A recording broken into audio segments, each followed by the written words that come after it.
have to say it was an attempt of a dunk. When Coach Wolf saw me, I missed it. And Suggs did have 4 sacks in that game, just not against me. I love it. Michael, John mentioned it, but you didn't start playing football until your senior year of high school. Correct. What was your first impressions of the game? I don't know what I'm doing. I mean, I just decided to play it after playing basketball my whole life and just didn't want to miss out and, what could be. I was always afraid of getting hurt, so I decided to play my last year of high school and was a receiver / tight end, just in the slot. When did you realize, I think I could be pretty good at this? I kind of like this. It took a while, probably my junior year. It took a lot of coaches telling me that, yeah, you're going to be good or you are good, and I think it helped me in the long run, never believing it, and just kept working hard and trying my best to just be the best I can be, and eventually realizing that, yeah, it might be a future there. Speaking of coaches, we've got 2 of them in the crowd tonight. There's actually 4. 4? Okay, Yeah. Thank you for correcting me. Name them. Kim's husband, Rosie, was the offensive coordinator when I got there. Okay. Rich Rasmussen was my very short-lived tight end coach because I got moved to defensive line. Coach Best became my O-line coach his first year, and then obviously Coach Wolf was the head coach. How did they impact your love for the game, and how did they prepare you for your all-pro career with the Titans? Well, Paul and AB are both obviously O-linemen, and so it was very much the grind it out, suck it up, tough it out, but there's always love and respect there both ways. So whether you do good or bad, there's respect both ways. So it kind of taught me to just bust your butt and work hard, no matter what, and see what comes of it.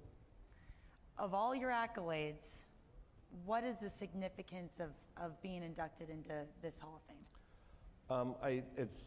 We talked today early on the phone, and I still, it hasn't hit me, but watching everybody else come before me and all the stories and everybody that's throughout the last, 20, 30 years of the Big Sky and what they've accomplished kind of has hit a little more, it means a lot, to be included with the same people.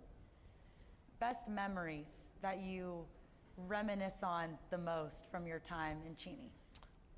I think there's probably a few, like Kim talked about, that I'm not going to talk about, but I don't have as good a memory as possibly killing someone. But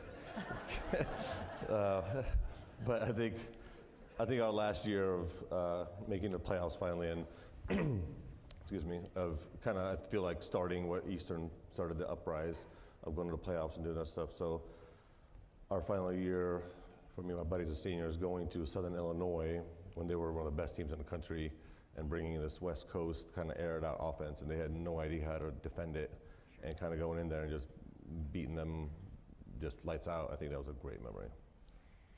You've given, to say the least, you've given back so much to the Eags, Roos Field, named after you,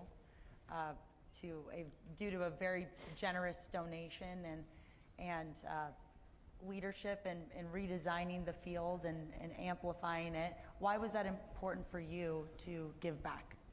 I think anybody else that's been up here so far would agree if, you wouldn't be where you are in this chair if it wasn't for the school you went to. So however long or little you were in that school, it is who shaped you as a woman, man, adult person you are. So to me, it just seems, if you're able, which I was fortunate enough to be able to, it seems like the most natural thing to give back to the people that helped you get to where you were. I'm happy we're ending the interview process with you because we have all of the football players and student athletes in the room tonight who are a part of the Big Sky Football Media Day that we are hosting on Monday. What's your advice to them, as many, if not all of them, hope to pursue football past college? So me and the football guys talked to them earlier, and I'll reiterate some of the stuff we talked about shortly, but it was just, I think Jamie's made a good point again up here saying, you had an opportunity, you take it, you work hard and do the work. So whatever opportunity might arise to you, no matter how small, and you might not always realize that it's an opportunity until later, which means no matter what you're going through, put the work in, learn, have good character, put the work in, and good things will happen. Thank you, Michael. Thank you. Appreciate it. Congratulations. Thank you. Give it up for Michael and all of our inductees. Thank you.